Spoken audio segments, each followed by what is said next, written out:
Tukuzwe ainuliwe mfalme Zumaridi, mamlaka Bwana Mungu chini ya jua, na kusalimu kwa jina lake takatifu ambao unaitazama Zumaridi News TV. Mimi ni Yohana Gervas na nipo na mfalme Zumaridi, mamlaka Bwana Mungu chini ya jua. Siku ya leo pia tutaendelea kuangazia nini ambacho mfalme Zumaridi ukigundua, hususan kwa watu ambao wanakuwa wameshakuwa na umri mkubwa lakini wakiwa na maisha magumu, huku roho zao zikiamini hawakupangiwa kuishi kwa shida, na wala hakuna mtu ambaye ameumbiwa umaskini. Kila mwanadamu hapa chini ya jua analiamini hilo katika roho yake, lakini unajikuta hapa nafikisha miaka 89 hajawahi hata kununua baskeli mpya. Kwa siku ya leo mfalme Zumaridi, mamlaka Bwana Mungu chini ya jua, atakwenda kutufafanulia nini ambacho huwa kinagundulika na hatimaye huwa ni nini. Utukuzwe mfalme Zumaridi. Mtumishi wa Mungu, kila mtu anaamini katika roho yake kwamba hakuumbiwa umaskini. Sidhani hapa duniani kama ipo mwanadamu hata mmoja kipindi anapokuwa amezaliwa kwamba anaamini yeye ni maskini. Sasa kuna watu wanakuja kulima watu tofauti, wengine umri kwa umekwisha enda, lakini labda mtu ana miaka 70 hajawahi kununua hata baskeli mpya. Labda nini ambacho mara kwa mara kimekuwa kikigundulika kwamba ni chanzo cha tatizo? Amina. Mtumishi wa Mungu, mtangazaji, ninashukuru sana kwa swali lako zuri, mtumishi wa Mungu. Tutakwenda tukiangazia dunia kwa sababu wanadamu wengi wamefungwa. Tunapokea watu mbalimbali mahali hapo, kwa kweli wamefungwa mpaka mtu unapokuna mhudumia mpaka unamhudumia. Lakini Mungu anakuja anatufunulia, anatuonyesha chanzo. Yaani kiini cha mtu kwa kufikia hatua anafikisha miaka yote hiyo hajaona mwanga wa maisha katika maisha yake. Mpaka natamani na kuna wengine mpaka wanakunywa sumu na kufa kwa sababu maisha magumu. Mungu anatufunulia kwamba mtu unaweza kuwa umefungwa kwa tumboni. Unaona, uelewi? Wanda mama yako amelogwa, wenda kipindi mama yako na mimba yako, na tumbo lako. Mama yako ile mimba imelogwa. Umeona, imefungwa. Umeona, kwa hiyo mtoto anapokuja kuzaliwa, anazaliwa tayari ana laana. Tayari laana imebatiziwa. Ile laana akiwa bado wapi? Akiwa bado tumboni. Kwa hiyo anazaliwa nayo laana. Au kuna wengine anazaliwa tu akitoka tu duniani hivi, anakutana laana. Aidha pale anapokuwa anazaliwa, nesi ziko pale na mchawi yuko pale pale. Umeona, nesi kwa kwanza anazalisha vizuri, mchawi yuko pale pale, au mchawi anaweza akavaa umbo la yule anayegunguza pale, ile nesi yuko pale au daktari. Lakini pale katika ulimwengu wa mwili unaweza kaona kama shetani anataka kukomesha, anaweza kutumia njia hiyo. Anaweza kaingia toka daktari kuzalisha au kwa nesi kuzalisha, akafanya kitu kama hicho kusudi kukomesha wewe mzazi, amkomeshe mtoto.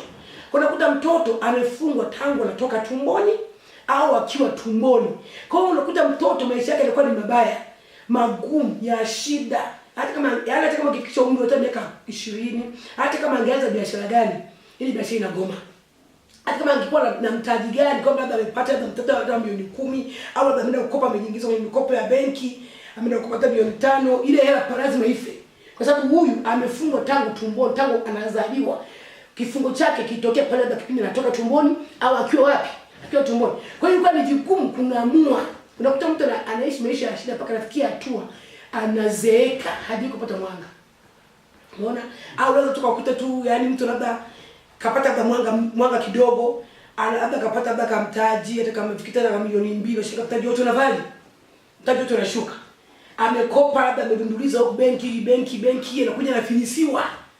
Ujue sasa huyo mtu kama huyo ambaye hakuna anachokishika naenda, kuna sosi kubwa sana ambayo mpaka Mungu aingilie kati kuionyesha. Lakini akili tu mtumishi kuomba Baba katika jina la Yesu Kristo wa Nazareti, hajaona kitu kiini ambacho kimemfunga mtu huyo. Mtu huyo ni vigumu, na ndio maana nafikia hatua wanadamu na mtukana Mungu. Mungu gani huyo? Mungu gani? Mbona mimi si nasali sana, lakini unasioni mwanga wote ule.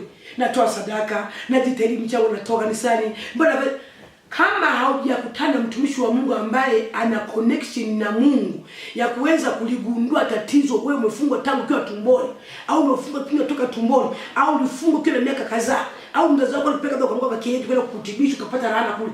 Kama hujakutana na mtumishi wa Mungu ambaye amepata neema ya kuonyeshwa kitu na Mungu, ni vigumu kufunguliwa. Ninafikia tu mwanadamu anaanza kumtukana Mungu mpaka anamwacha Mungu, anaingia kwenye dhambi, anaingia kwenye nguvu za giza. Mungu gani? Kwa sababu anakuta haoni mwanga wote, hata kama kiombewaje. Na mtumishi wa Mungu, na hata kama kiombewaje, kama Mungu hajachimbua kile kina na kiweka wazi, ni vigumu kufunguliwa. Mbona mtumishi wa Mungu? Kwa hiyo tunaweza kukuta amefungwa tangu tumboni. Muone, anatoka tumboni hivi akabaniwa pale nje. Au yuko tumboni, wachawi, unaona wachawi wako wanahamisha hata mimba. Unakuta mtu ana mimba kabisa hivi, ana mimba usiku analala vizuri. Akichukua usiku anakuta tumbo.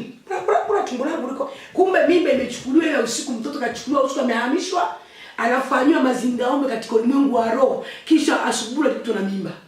Sasa mtoto anategemea ukija kumzaa atapata maisha gani? Unakuta mtoto anakuwa mwaka mmoja miwili, magonjwa mikosi na muandaa barabara na muandama mpaka kufikia hatua ya 20 hana direction, shuleni na akizi na goma kama akizi kiwemo, anasema yani ovyo ovyo tumaisha yanakuwa mabaya. Kumbe mtu yule amefungwa akiwa tumboni, au amefungwa akiwa nje ya tumbo, au labda alilogwa akiwa nje, ameshazaliwa labda miaka 10 20 akafungwa pale. Kwa mpaka kile kifungo kionekane. Uwezo kaungoa ukakata mtu kama huu mti sitaki kwa mfano kama hivi kwamba sitaki liua liishi mazingira haya. Labda liua ambalo limepandwa kabisa. Ukikata matawi tu hivi kama mimi sitaki liona, utaliona tu. Kwa sababu umetoa matawi ukiachimbua nini? Mzizi. Ili usione hili ambalo liko mezani hapa, lazima uchimbue mzizi wa ile huo moyo wote. Unaona? Kuna tatizo la mtu ili ulitoe. Wewe tukasema baba katika hujafanya kitu. Yaani hapo kuna kitu ambacho ukifanya mpaka Mungu udipu, yaani kwa undani. Mungu akufungulie tatizo la mtu ni nini. Amefungwa akiwa mtoto mdogo, au amefungwa akiwa tumboni, wenda mama yake mimi ilikuwa inahamishwa kichawi, au mama yake wenda ni mchawi. Unaona? Yote ni marana. Unatoka mama yako mjamzito anaoga na wewe tumboni. Unakuja kuzaliwa mtoto na laana. Unakuta mama yako ameshachukua watu kibao. Ndio labda ukiwa tumboni. Au umezaliwa katika ukoo wa kichawi. Baba na mama katika koo zao zote ni za kichawi. Unatoka na ile laana na mizimu ya kimaskini. Hasa kama Mungu lazima afunue pale. Akifunua pale Mungu, mtu anapata mwanga, anamuona Mungu. Sasa unakuta sasa mtu anakufikia kishapeka miaka 100. Hana kitu. Miaka 80, hana kitu. Miaka 50, hana kitu. Miaka 40 30 hakuna kitu, kila akishika inagoma, akishika vya kinagoma, atakopa finka, atakopa zi pride, atakopa zi wapi, atakopa kwa kina mama, vikundi vivi, anaishi bila amani duniani hapa. Anaishi anatamani nyumba ikimbie. Kodi ya nyumba anadaiwa, madeni anadaiwa, yani keetu. Anakuwa katika ulimwengu wa roho amefungwa, alafu ajui yeye amebaniwa wapi. Paka Mungu aingilie kati. Na Mungu hawezi kuingilia kati yake akiwa hewani. Anaingilia kati akiwa amevaa mwili wa mwanadamu, kisha anamwendea mwanadamu na kumpa ufumbuzi wa tatizo ambalo limemfunga miaka mingi. Ndio, sasa labda watu hawa pia kuna watu wengine unakuta mtu amesoma sana, pengine hata na degree 3, lakini kazi ambayo inaendana na hadhi ya elimu yake anakuwa haipati. Yani akipata ni kazi ambazo yani zipo mbali sana na elimu yake, mshahara unakuwa ni mdogo. Labda na watu wa nyingi pia nao sababu zinakuwa ni nini? Ni vifungo hivi kwa kakaangu, nikwambie mtumishi wangu. Yani hayo yote ni mavifungo. Yani ukimefungwa wewe katika ulimwengu wa roho, ni vigumu kupata maisha katika ulimwengu wa mwili. Ili upate maisha lazima uende Freemason. Na unakuta shetani anawafunga watu wakiwa bado watoto wadogo. Anajua tu kwamba huyu atakimbia kwangu. Umeona? Atasali sana kule kile hawezi kuona mwanga. Bana anajua mimi niko mbania. Mpaka akutea na mtumishi wa Mungu ambaye anaweza kuona. Wapi kafungwa. Kuna kuta mtu ana degree 3 ngapi, masters ni, ana kila elimu ndani ya ufahamu wake, PhD. Lakini hakuna kitu ambacho amesimamisha hata mimi na mzidi ambaye sina PhD. Ndio niko la 7. Lakini angalia neema ambayo Mungu amenitumikia. Sio kuta mtu niko ana PhD kabisa, elimu ya juu, lakini hana maendeleo yote pamoja na PhD.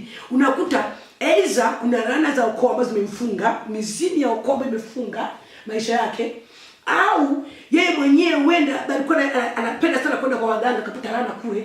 Aidha alifungwa akiwa anatoka tumboni kwa mama yake, au aidha alifungwa akiwa tumboni. Kwa maisha yake ilikuwa ni vigumu sana. Hata kama ungesomaji kwa na akili kaongea Kiingereza kwa paka wanadamu akakushangaa. Kama umefungwa katika ulimwengu wa roho, ni vigumu kumuona Mungu. Unakuta mtu amesoma, anajiita kama mimi ni msomi, lakini huyo msomi anaenda kumganga kienyeji, anavua nguo zote, anakaa katikati anapigwa nyungu na usomi wake. Nani anapika nyungu ana elimu yote ile? Tena mchafu tu, lazima aende kwa mtaalamu. Unaona? Anabebeshwa mailizi na usomi wake. Sasa usomi uko wapi? Anabebeshwa kile kiuno ilizi, hapa ilizi, na bado hajaona mwanga na mailizi kabebeshwa. Lakini mwanga wote wa maisha bado hajauona. Kwa sababu ya vifungo ambavyo alikuwa amefungwa mtu ule, lakini hajagundua kafunguliwa wapi. Kwa hiyo Mungu kashuka duniani kwa habari ya kuwasaidia waliofungwa. Kwa hiyo yote ambaye aliyefungwa na anayesikia sauti hii, ambaye tatizo ani hafanikiwi, amesoma lakini haoni mafanikio yote yale, anafanya biashara mpaka kitu kila muhimu lakini hakuna mafanikio anayoyaona, amtafute Mfalme Zumaridi, aache kuwa na shingo ngumu, ili tatizo lake lijulikane. Wenda amefungwa akiwa tumboni, wenda amefungwa akiwa kutoka tumboni, wenda amefungwa na marafiki zake, wenda kafungwa na laana za ukoo, wenda kafungwa na mizimu ya ukoo. Unaona, mia desturi zimemfunga. Anapaswa asilete ujanja, aje tu kwa Mungu, na Mungu hawezi kumpata amekaa ndani ya kifua cha mwanadamu. Aje kusudi Mungu apate kumfunua. So sio mfunga ipate ingalau ijulikane. Hata yeye mwenyewe akishajua, na maana Mungu anayoyafunua na wewe mwenyewe unakuwa unayajua. Umeona, unayajua kabisa, kuna mengine ambayo unayajua. Unaona, na maadui ambao wamekufunga, kama ni ndugu unatajiwa, kama ni msinya huko unatajiwa, kama ulikuwa unazaliwa unaambiwa mama yako anaweza akakumbuka fanya na kuzaa, kuna kitu gani kitokea, Mungu anakionyesha pale. Umeona, kwa hiyo tunawaasi dunia nzima kwa ujumla, ambao mnasikia mambo ambayo nimeongea mahali hapa, mtafute Mfalme Zumaridi, ndio jibu la maisha yako, ili kusudi akutatulie, akufunue Mungu ndani yake, afunue chanzo cha matatizo, kimefungwa wapi. Hiyo ndio jibu la wewe kufunguliwa kwako na kuona mwanga wa maisha yako. Nikushukuru sana mtazamaji wa Zumaridi News TV. Mfalme Zumaridi, mamlaka Bwana Mungu chini ya jua, ametupa ufafanuzi yakinifu kabisa chanzo cha kutokufanikiwa ni nini, na yeye ndio suluhisho takatifu ambalo linaweza likakufanya uweze kufanikiwa, na si duniani tu, pia hadi katika ufalme wa Mungu. Mimi ni Yohana Gervasi. Endelea kuitazama Zumaridi News TV ili uzidi kupata vitu mbalimbali ambavyo vinajiri vinavyomtukuza Mungu ndani ya kifua cha Mfalme Zumaridi, mamlaka Bwana Mungu chini ya jua.